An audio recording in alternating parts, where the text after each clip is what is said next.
नमस्कार। डीएलएड प्रथम वर्ग विषय हमारा हिंदी भाषा शिक्षण और प्रवीणता, जिसके अंतर्गत कि आज हम लोग देखेंगे कहानी के विविध रूप। अब तक कि हम लोग कहानी के तत्वों के बारे में चर्चा कर रहे थे, उसके उद्देश्य और महत्व को जानना था। आज हम लोग देखेंगे कि कहानी किस किस प्रकार की हो सकती है। आइए बात करते हैं कहानी के बारे में। तो पहली है घटना प्रधान कहानी। घटना प्रधान कहानी, जिस कहानी में किसी भी घटना के बारे में, मतलब कि वहाँ पर जो कहानी की रचना है वो किसी घटना के आधार पर की जाती है, वो ऐसी जो कहानियाँ हैं वो घटना प्रधान कहानियाँ कहलाती है। घटना प्रधान कहानी के अंतर्गत कमलेश्वर की जॉर्ज पंचम की नाक। जॉर्ज पंचम की नाक है वो कमलेश्वर की घटना प्रधान कहानी के अंतर्गत आती है। जहां पर घटना बताई गई हो वो घटना प्रधान कहानी कहलाती है। दूसरा है वातावरण प्रधान कहानी। दूसरा जो प्रकार है वो है वातावरण प्रधान कहानी। वातावरण प्रधान कहानियों के अंतर्गत वातावरण से संबंधित सारी बात होती है। किसी भी वातावरण को लेते हुए, मतलब प्राकृतिक वातावरण है, कहीं पर सांस्कृतिक जो रूपरेखा है उस पर आधारित कोई है, तो इस आधार पर जो वातावरण, उस वातावरण को आधार मानते हुए कहानी की रचना की जाती है, ऐसी कहानी वातावरण प्रधान कहानी के अंतर्गत आती है। और इसके अंतर्गत उदाहरण है शतरंज का खिलाड़ी। शतरंज का खिलाड़ी है वो एक वातावरण प्रधान कहानी के अंतर्गत आती है। फिर है चरित्र प्रधान कहानी। तीसरा है चरित्र प्रधान कहानी। ऐसी कहानी जिसमें चरित्र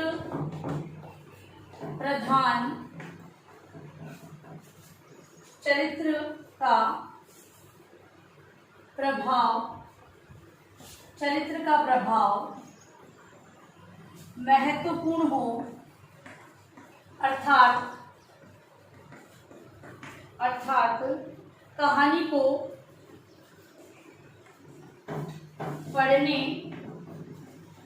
को पढ़ने के बाद आप महसूस करें कि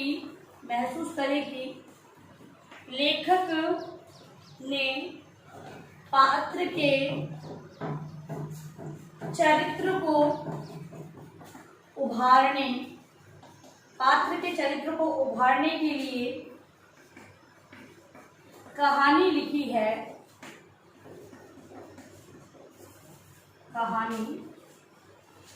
है, उसे चरित्र प्रधान कहानी कहते हैं।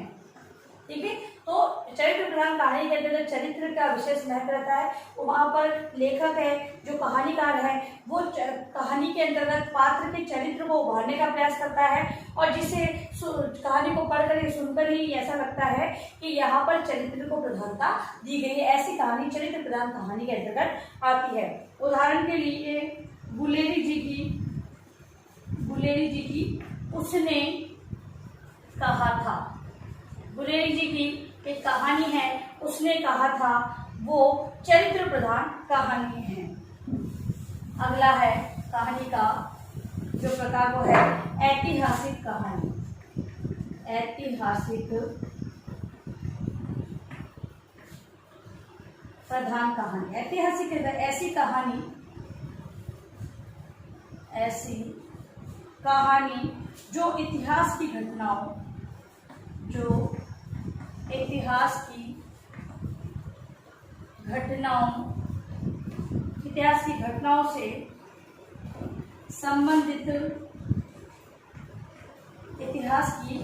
घटनाओं से संबंधित को ऐतिहासिक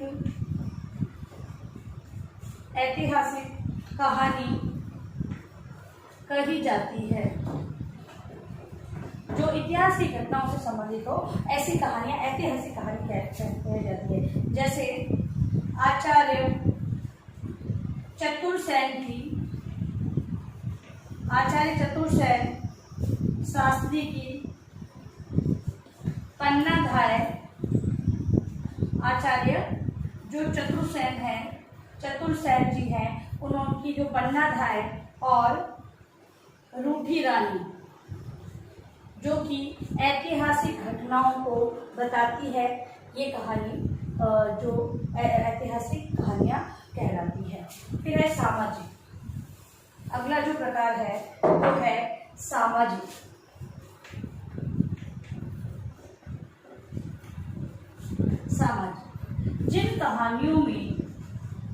जिन कहानियों में परिवार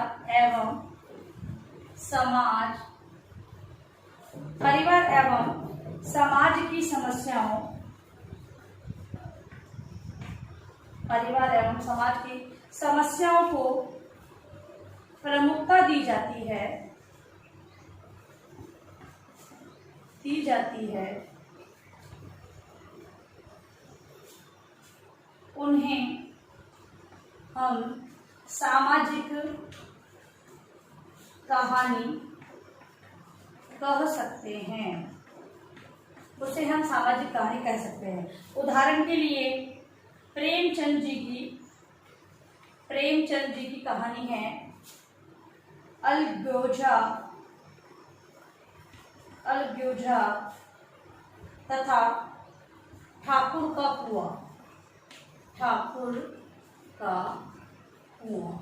ये ऐसी कहानियां हैं जो सामाजिक या पारिवारिक स्थिति का वर्णन करती है, इसीलिए इन कहानियों को सामाजिक कहानियों के अंतर्गत लिया गया है। अब लास्ट है मनोवैज्ञानिक कहानियां। लास्ट है मनोवैज्ञानिक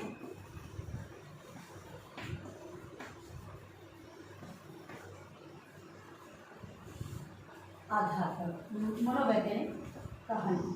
जिन कहानियों में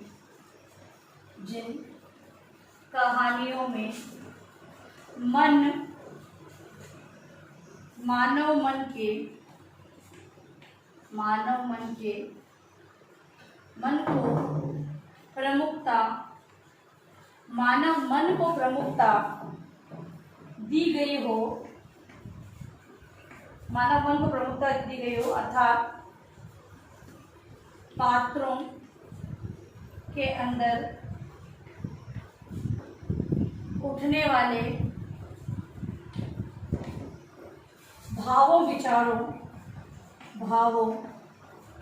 विचारों को व्यक्त किया गया हो उन्हें मनोवैज्ञानिक कहानियां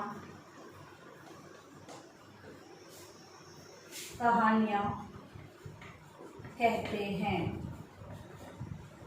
जैसे कि ईला चंद्र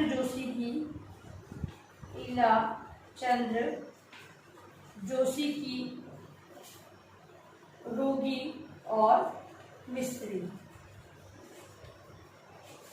और जैनेन्द्र जी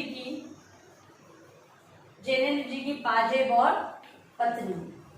ये ऐसी कहानियां हैं जिसके अंतर्गत मानव मन के विचारों और भावों को व्यक्त किया गया है, इसीलिए इसे मनोवैज्ञानिक कहानियां कहा गया है। तो इस प्रकार से हम लोगों ने देखा कि जो कहानियां हैं वो भी विभिन्न प्रकार की होती है और उसका जो आधार है वो उसके प्रधानता जिसमें जिस चीज की प्रधानता होती है वो कहानी उसी आधार पर लिख दी जाती है। इसीलिए कहानी के जो विविध रूप हैं उसमें घटना प्रधान, वातावरण, चरित्र, ऐतिहासिक, सामाजिक और मनोवैज्ञानिक कहानी होती है। अब लिखिए अपना गृह कार्य प्रश्न। आप लोग गृह कार्य प्रश्न।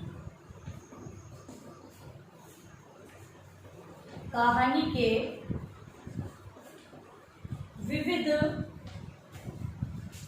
रूपों का वर्णन करें। कहानी के विविध रूपों का वर्णन आपको अपनी उत्तर पुस्तिका में होमवर्क के रूप में करना है। और अंत में इस महामारी के दौर में कम से कम ये आवश्यक कार्य होने पर आप लोग घर से बाहर जाए, बाहर जाते 3 बातों का विशेष ध्यान रखें। मास्क लगाएं, सोशल डिस्टेंस बनाएं और हाथों को बार बार सैनिटाइज करते रहें। सुरक्षित रहे, सभी का ध्यान रखें। धन्यवाद।